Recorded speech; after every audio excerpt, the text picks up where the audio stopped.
നമസ്കാരം, ഫുക്രിയിലേക്ക് സ്വാഗതം.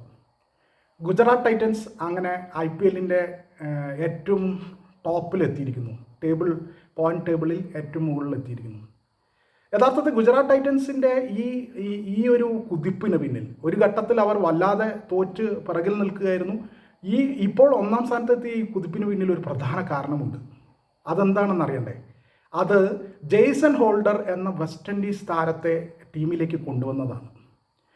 Jason holder എന്ന വെസ്റ്റ് ഇൻഡീസ് ഓൾറൗണ്ടർ വന്നതോടെ ടീമിൽ 6 കളി കളിച്ച് ഗുജറാത്ത് ടൈറ്റൻസ് 5ലും ജയിച്ചു. വെറുതെ ജയിക്കലല്ല, എല്ലാ കളികളിലും ജെയ്സൺ ഹോൾഡറുടെ കാര്യമായ സംഭാവന ഉണ്ടായിരുന്നു. ഗ്ലെൻ ഫിലിപ്സിനെ മാറ്റിയിട്ടാണ് ജെയ്സൺ ഹോൾഡറിനെ ടീമിലേക്ക് കൊണ്ടുവന്നത്, പ്ലേയിങ് 11ലേക്ക് കൊണ്ടുവന്നത്. എല്ലാ കളിയിലും ജെയ്സൺ ഹോൾഡറിന് നേരിട്ടുള്ള സംഭാവന ജെയ്സൺ ഹോൾഡർ ഉണ്ടായിരുന്നു. ഇപ്പോൾ പഞ്ചാബ് കിങ്സ് 11 പോലെ ഏറ്റവും മികച്ച ടീമിനെ, ടൂർണമെൻറ്റിലെ ഏറ്റവും മികച്ച ടീമിനെ തകർത്ത് എറിഞ്ഞു ഗുജറാത്ത് ടൈറ്റൻസ്. അന്ന് 4 വിക്കറ്റാണ് ജെയ്സൺ ഹോൾഡർ വീഴ്ത്തിയത്.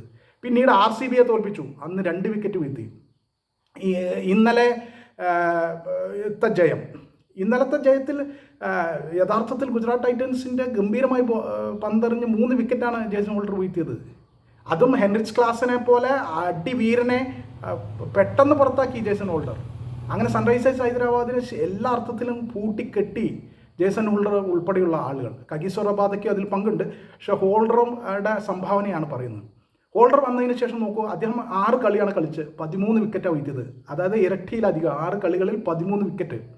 10.92 അദ്ദേഹത്തിൻ്റെ ആവറേജ്. സ്ട്രൈക്ക് റേറ്റ് എന്ന് പറയുന്നത് 10.3. അതായത് ഓരോ 10 പന്തിലും അദ്ദേഹം 1 വിക്കറ്റ് വീഴ്ത്തുകയാണ്.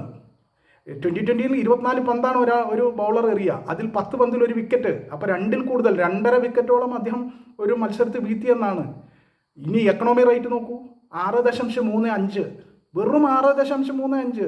2020 9ഉം 10ഉം വരെ മാന്യമായ എക്കണോമി റേറ്റായി കണക്കാക്കുന്നിടത്താണ് വെറും 6.35. അപ്പോൾ എല്ലാ അർത്ഥത്തിലും ജെയ്സൺ ഹോൾഡറുടെ വരവാണ്. ഗ്ലെൻ ഫിലിപ്സിനെ മാറ്റി ജെയ്സൺ ഹോൾഡറെ ടീമിലേക്ക് കൊണ്ടുവരാനുള്ള ഗുജറാത്ത് ടൈറ്റൻസിൻ്റെ തീരുമാനമാണ് അവരുടെ ഈ കുതിപ്പിന് പിന്നിൽ. അവർ പോയിന്റ് ടേബിളിൽ ഏറ്റവും മുകളിലെത്തിയത്. ഒരു ഘട്ടത്തിൽ പ്ലേ ഓഫ് പോലും കാണാതെ പുറത്തു പോകുമെന്ന് കരുതിയ ഗുജറാത്ത് ടൈറ്റൻസ് ഇന്ന് ഈ നിലയിലെത്തിയിട്ടുണ്ടെങ്കിൽ അതിൻ്റെ പ്രധാന കാരണങ്ങളിലൊന്ന് ജെയ്സൺ ഹോൾഡറാണ്. ജെയ്സൺ ഹോൾഡറെ 7 കോടി രൂപയ്ക്കാണ് ഗുജറാത്ത് ടൈറ്റൻസ് ടീമിലേക്ക് കൊണ്ടുവന്നിരുന്നത്. 7 കോടിക്ക് പോലെ 70 കോടിയുടെ മൂല്യം അദ്ദേഹം ഇപ്പോൾ തന്നെ തെളിയിച്ചു കഴിഞ്ഞു. എന്ത് തന്നെ വന്നാലും ജെയ്സൺ ഹോൾഡറുടെ അദ്ദേഹത്തിൻ്റെ ഉയരം, പിച്ചിൽ നിന്ന് അദ്ദേഹം ഒരു 130-135 കിലോമീറ്റർ വേഗതയിൽ എറിയാറുള്ളൂ. പക്ഷേ പിച്ചിൽ നിന്ന് അദ്ദേഹത്തിന് എക്സ്ട്രാക്ട് ചെയ്ത് എടുക്കാവുന്ന ബൗൺസ് സ്റ്റീപ്പ് ബൗൺസാണ്. പെട്ടെന്ന് ബാറ്റർ പ്രതീക്ഷിക്കാത്ത നേരത്ത് പെട്ടെന്ന് ഒരു സർപ്രൈസ് ആയിട്ടാണ് ഈ ബൗൺസർ വരുന്നത്. അങ്ങനെ ഉള്ള ഒരു ബൗളർ, ഈ പ്രധാനപ്പെട്ട നിലയിൽ അദ്ദേഹം വന്ന് പന്തെറിയാണ്. പ്രത്യേകിച്ചും ഡെത്ത് ഓവറുകളിലൊക്കെ അദ്ദേഹം അതിഗംഭീരമായിട്ട് പന്തെറിയുന്നു. ബാറ്റ് ചെയ്യുമ്പോൾ അവസാന ഘട്ടത്തിൽ വളരെ ചുരുങ്ങിയ സമയം കൊണ്ട് അതിവേഗം റണ്ണടിച്ച് കൂട്ടാൻ കഴിവുള്ള മിടുക്കനായ ബാറ്റർ കൂടിയാണ്, സാങ്കേതികതയുള്ള ബാറ്റർ കൂടിയാണ് ജെയ്സൺ ഹോൾഡർ. എന്തായാലും ജെയ്സൺ ഹോൾഡറുടെ വരവാണ് ഗുജറാത്ത് ടൈറ്റൻസിനെ മികച്ച രീതിയിൽ എത്തിച്ചിരിക്കുന്നത് എന്നതിൽ തർക്കമില്ല.